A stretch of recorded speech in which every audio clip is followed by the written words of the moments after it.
now, and we are now joined by our good friend Matt Brown, Extra Points, with us. And Matt, great to talk to you. Great to see you there. And now that the EA Sports news is out, how much did you breathe a sigh of relief? Because you had a lot of this information you knew from all the work you've been doing on it, especially the cover athletes, that you can okay, good, it's out in the world. I don't have to worry about, walking into a room being the guy's like, oh, you know who's going to be on the cover? You're like, no, it's Quinn Ewers. Ah, crap. Right, which I feel like we almost did, right? The last time that I was talking with you guys, I think I might have accidentally slipped that there's three dudes, right?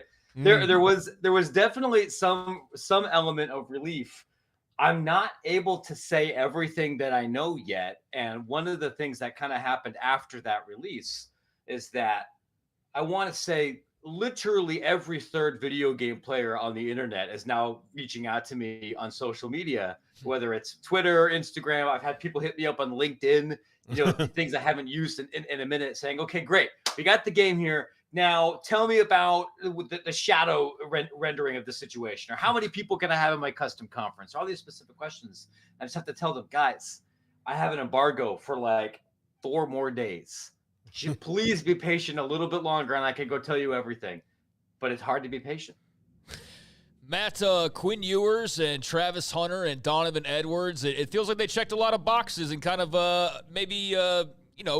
every school would love to have their guy on the cover, but they went broad with their first cover, bringing the game back. Yeah, and I think that makes sense, right? This is meant to be a national release, so you want to be able to find people that not just play different positions, but I think kind of thread the needle between documented previous production on the field and being tied with brands and parts of the country that people care about. And whether you're a Big Ten guy or an SEC guy or a Big 12 guy, that there's going to be somebody there. And I think this game, it'll be different than other games that, because there's able to be constant updates, and because you have so many people that are current athletes involved, there's going to be ways to highlight other people throughout the season besides just these 3 cover athletes, which I think will be fun. Matt, like you said, you have four days, but it's the wheels are in motion. The release date's out there. How seismic will this be for EA Sports as a company? Given, I know they've had their ups and downs. I know there was some beef about Madden, but seismically, what kind of revenue are they expecting on this? Yeah, the thing that I think surprises some people when I get asked this question within the college sports universe is, big picture, it doesn't really change things that much. This is a unique game in that it's rare for sports games to really get this much hype, because generally we've in many ways we've kind of solved what it takes to simulate a sports game on a high level console system, and so people expect those. You don't typically have 10-year gaps for NHL or for soccer or for other things. So the amount of hype and built-in interest is high, but college football is still enormously popular in the United States, but it's not even close to as popular as the NFL. It's not even anywhere near as popular globally as elite international soccer is. And it's not as popular within the gaming community as some of the AAA shooters that are within EA's portfolio. So this is going to be a game that everybody expects to sell well. But this is not something where the budget is so high and the needed revenue is so high that it's going to dramatically swing the company's stock price one way or the other. This is a game that if it sells, 2 million copies and does 200 million in revenue, that's a big success. So that people will be happy about that, but that's not anywhere close to what you're going to see from Madden or EA Sports FC, and that's okay. So there's obviously been a lot of interest. I'm more of a casual fan. I'll probably end up buying the game. I won't be somebody that has a 10-year dynasty going, though. I know you've got a lot of hardcore folks that have been hitting you up on various questions and whatnot. But what you mentioned that embargo. I don't want you to spoil anything, obviously, but what's kind of, I guess, the remaining big questions that haven't been answered just yet that people are out there in search of? Yeah, that's a good question. The very biggest question for people that are more dedicated diehard fans of this game is, what's the gameplay going to look like? You've heard me say for a better part of a year and a half that this game is not a straight Madden reskin. And I think that as cool as that trailer looked, there's going to be a community of people that are going to want more proof, right? What does this game look like after I snap the ball? what does it look like for me to make one of these pre-snap reads that people are talking about, right? Like, how do the animations feel similar or different from what we've seen before? There's also going to be a lot of interest in what does Dynasty Mode look like on a real granular level to fully demonstrate how college football is different from it was the last time it's been released. It's one thing for me to sit there and say, yeah, we've had to put in the transfer portal. We had to have an NIL component. We've had to change the way that recruiting works for different roster limits. It's another thing for someone to sit down and say, okay, I got the controller in my hand. It's July 20th. What am I doing now to figure out who I'm recruiting and how I'm going to go spread across my resources? Is it a point allocation system? What does my scouting system look like? What kind of data am I getting? I know the answers to some of these things, and I hope I don't get in trouble for saying this. I'm going to know a lot more of them in like 72 hours because I'm going to play the game this week, as are a couple of other people. But those exact details are still TBA. They will be coming out shortly. Oh, man. You work hard your whole career to get things. And then this has to feel that's got to feel like a milestone for you to be like one of the first, into the breach here on something like this.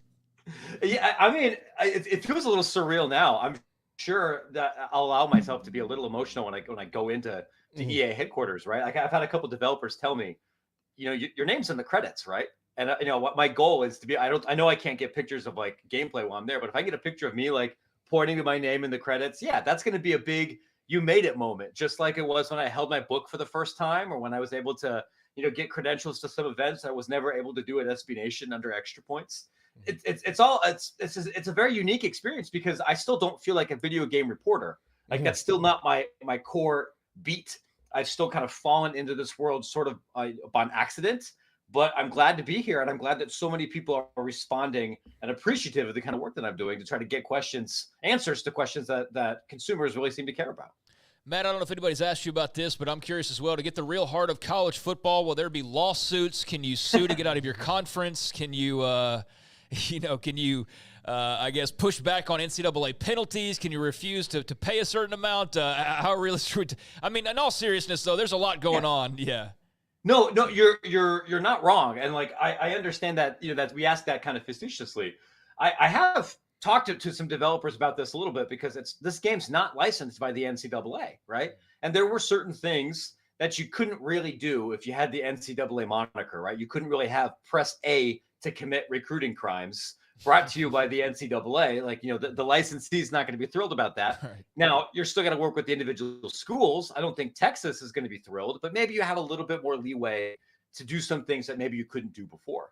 I've joked with the developers, like, listen, if you want to get into AD mode, if you want that to be the GM mode for your game, I know a guy that's written some code for that. And I'd be happy to sub-license some of that work if that's something you want to get into. I would not be surprised if not in this year's release, obviously, but as they continue to tweak and refine and add features to this game over the next couple of years, if that kind of high-end management doesn't become part of the gameplay, if for people that want a really granular experience, because if you want that in Madden, you're like, I want to do the CBA exactly how it is. I want to be the guy that figures out how we're going to how much we charge for hot dogs. I'm going to go move this team to San Antonio, and I'm going to get rich, and then I'm going to, if you want that world, God bless you, you can do that. You can't do that yet in the college sports world, but who knows in 3 years? Yeah. All right, Matt, House versus NCAA is the big thing facing real college football right now. And the 22 conferences that are not the A5 and Notre Dame are not happy about the proposed first wave of the settlement. Do you see more negotiating going on back and forth to get that number more palatable? Because looks like the Autonomy 5 found a way to save themselves on money on something that is really all about them. It's just a really good question. I've been texting about this afternoon. I'm going to have a relatively short newsletter about it tomorrow, and I'm going to continue to try to learn more about this. What I think is interesting to me is that this battle is the continuation of some really kind of ugly fights behind closed doors between the A4 conferences and particularly the non-football leagues over the last 3 or 4 years about decision making. Like, there was a lot of frustration at the FCS level and the level beyond football about Alston, about all of the blood and lawyers and frustrations about NIL policies, this, that, and the other. That's not really part of the lived experience if you're running the Southland Conference or if you're running the Big Sky, right? There's not really a gigantic bagman operation yet for Sacramento State. And I think the concerns here, maybe a little bit less so from the Big East, but particularly from almost everybody else, when they say you're already, twisting our arm about trying to limit our championship access for basketball and baseball. You're trying to push away in a bunch of other things. It's not that we object to the settlement, and maybe it's not even that we object that much to having to pay a little bit more. It's that you did this without us. And there's a lot of frustration among smaller leagues that Charlie Baker and the NCAA like head management of Indianapolis are not really looking out on behalf of the full membership, but looking out on behalf of specifically the interests of like 3 people and 7 ADs, because I think that's what's going to be necessary to keep everybody from splitting away. And I suspect they'll probably be able to get away with it because nobody's been able to really curtail something that the SEC and Big Ten really, really, really wanted since the 70s.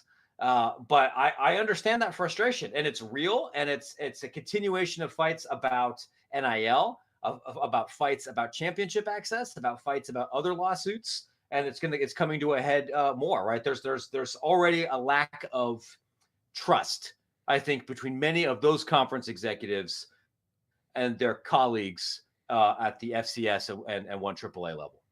Matt, so many people, including ourselves, speculate, talk about the future and a big split of some sort. And generally, people are talking about, super leagues and the like as far as that goes. But do you foresee a big split when it comes to who's in charge of what in terms of the autonomy schools basically having their own set of rules and then everybody else deciding to perhaps play by a different set of rules instead of playing under the same umbrella that doesn't really go one size fits all?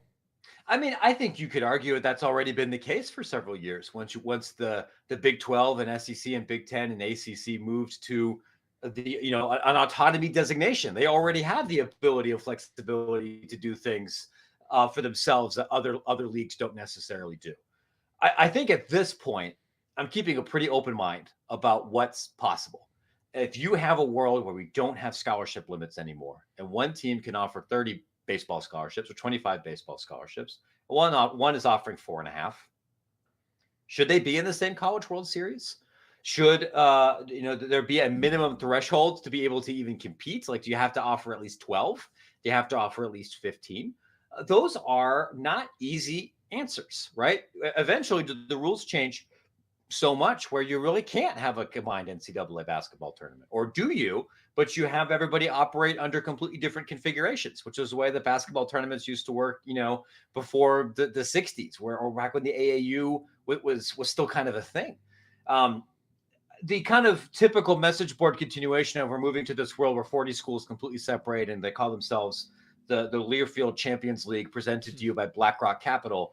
I think we're probably a little bit further away from that simply because that's not profitable. But I think there's any number of things that can be expedited by this House settlement that could cause splits, right? Employment is another issue.